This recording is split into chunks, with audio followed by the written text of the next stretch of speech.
Amazfit is a brand that has been in the market for quite some time already, but I never got a chance to try out one of their watches, even though I really wanted to. So today we finally got a chance to take a look at their GTS 2E, which is, well, I've been using it for quite some time right now. Actually, I tried it before the Lunar New Year, and today I'm here to tell you what I feel and is the Amazfit GTS 2E worth it or not.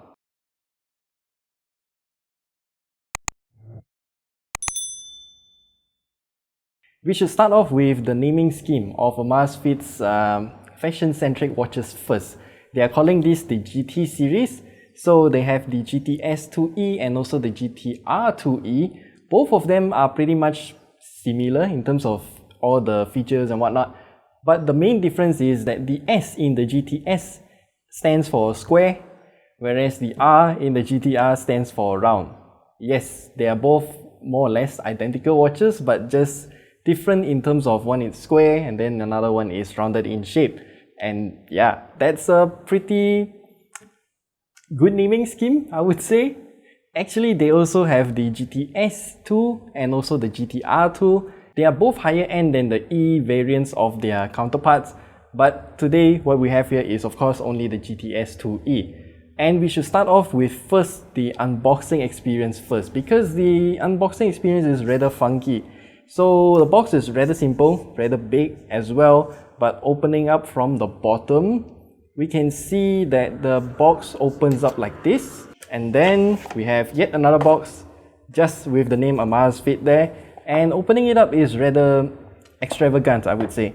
As you can see here, once you open it up, the watch is placed in this sort of position, or maybe it's just a pedestal, I don't know. At the side here, you have the charger, which I will just take it out and put it here for a while.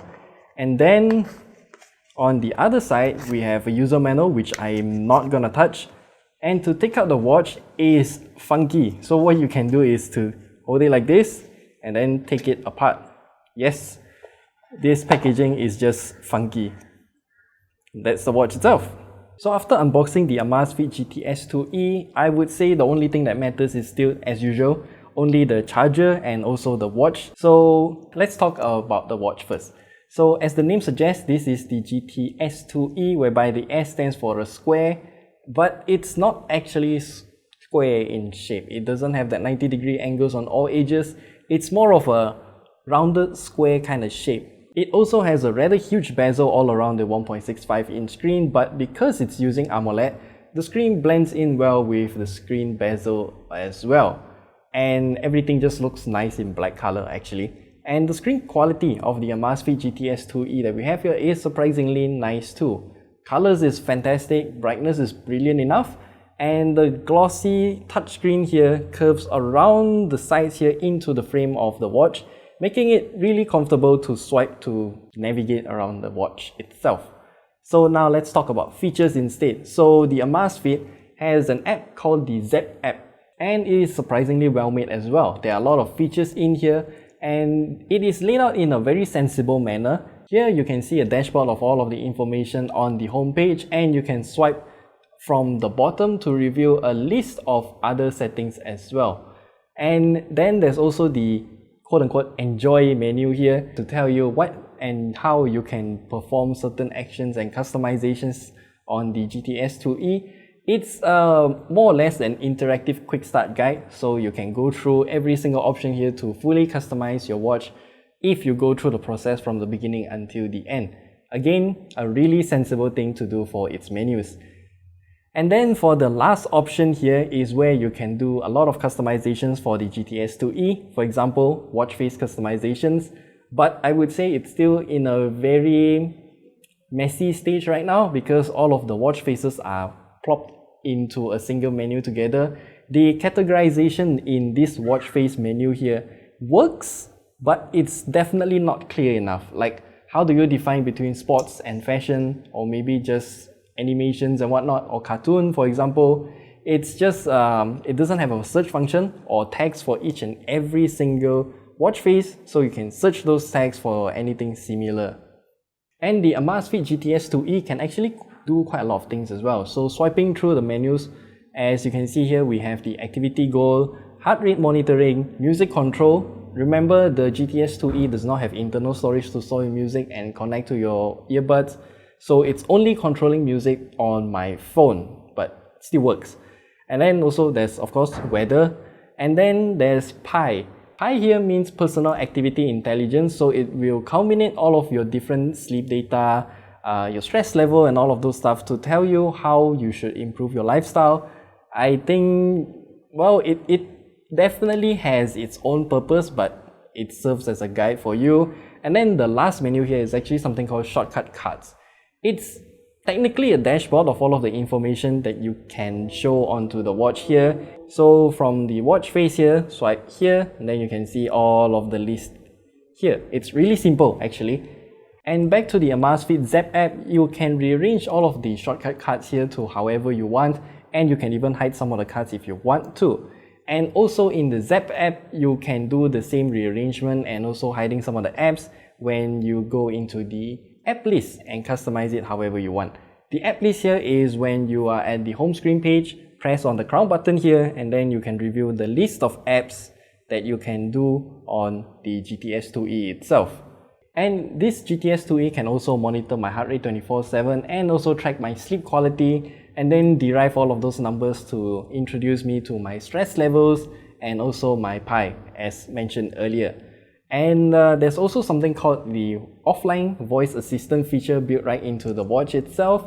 You can enable or disable that feature depending on what you like. And I need to tell you something about this thing. So this offline voice assistant is definitely not Google Assistant or Alexa or anything similar, but what it can do here is somewhat versatile, I would say. So, okay, for example, now I have set it to only listen to my voice when I turn on the screen like this. And then you can see there's a tiny little logo here to tell me that it's actually listened to me. It will listen to me for 5 seconds, and within that time, I can tell it to turn the brightness up, turn the brightness down, or anything similar like that. And then it can actually perform those actions for me. Do keep in mind that it only interacts with the watch itself. It doesn't do anything to your phone.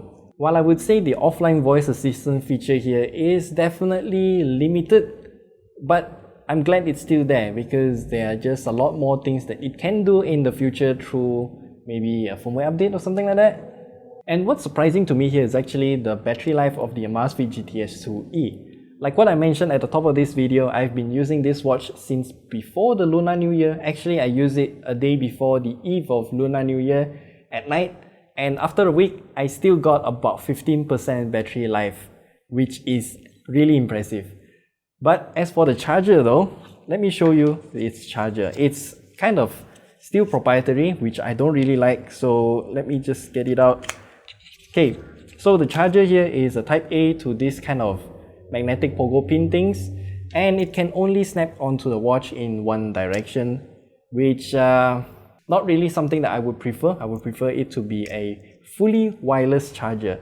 And now back to the watch itself. So officially here in Malaysia, the Amazfit GTS 2E is available in total of 3 different colors with different pre-included wrist strap colors and also a matching color for the watch's frame. The one that we have here is in moss green strap, and the frame of this watch here is in a gunmetal grey, which I really like. And Amazfit, thank you for including this high quality silicone wrist strap. And it doesn't stick to my skin, and it doesn't really cause me to sweat a lot. And I can wear it and take it off with ease, which I really like after reviewing some of the other watches in the recent months. But if you really want to change the wrist strap to another strap, then, well, actually you are in luck because the Amazfit GTS 2E is using this kind of standard locking mechanism, and it uses the standard 20mm width straps as well. I can even swap it with all of the straps that I have from my Samsung Galaxy Watch Active with the GTS 2E strap. And speaking of the Samsung Galaxy Watch Active, I would still call the Watch Active to be a true smartwatch, and the GTS 2E is still not a true smartwatch. It's not quite a fitness band because there are quite a lot of features on top of a basic fitness band, but it's still not a smartwatch. Because the Samsung Galaxy Watch Active can install apps, it can do a lot more things, it can store music, it can pair to my wireless earbuds and all of those stuff. And it also has a full-fledged voice assistant that interacts with my phone. And on top of that, it can also interact with my smart home systems as well. That is just something that is not possible on the Amazfit GTS 2e. So, for the official price of 549 ringgit, it seems like a logical price premium to pay over the Xiaomi Mi Watch, for example, because of all of the extra features and also the quality of hardware that it provides. But actually, well, you don't actually have to pay that much. I did find the GTS 2e at about 429 ringgit, which is a better offer than the Xiaomi Mi Watch in all aspects. And by the way, if you don't like the square shape of this watch here, you can always get the Amazfit GTR 2e. It's pretty much the exact same in terms of features and everything else. It's just that instead of a square, it's now in a circular design. Same price too. And that is all we have to share with you about the Amazfit GTS 2e. I really like this watch, and yeah, I can recommend it to you if you want to pick up a watch like this. So we'll see you in the next video. If you have any questions, leave them down in the comment section below, and we'll see you next time.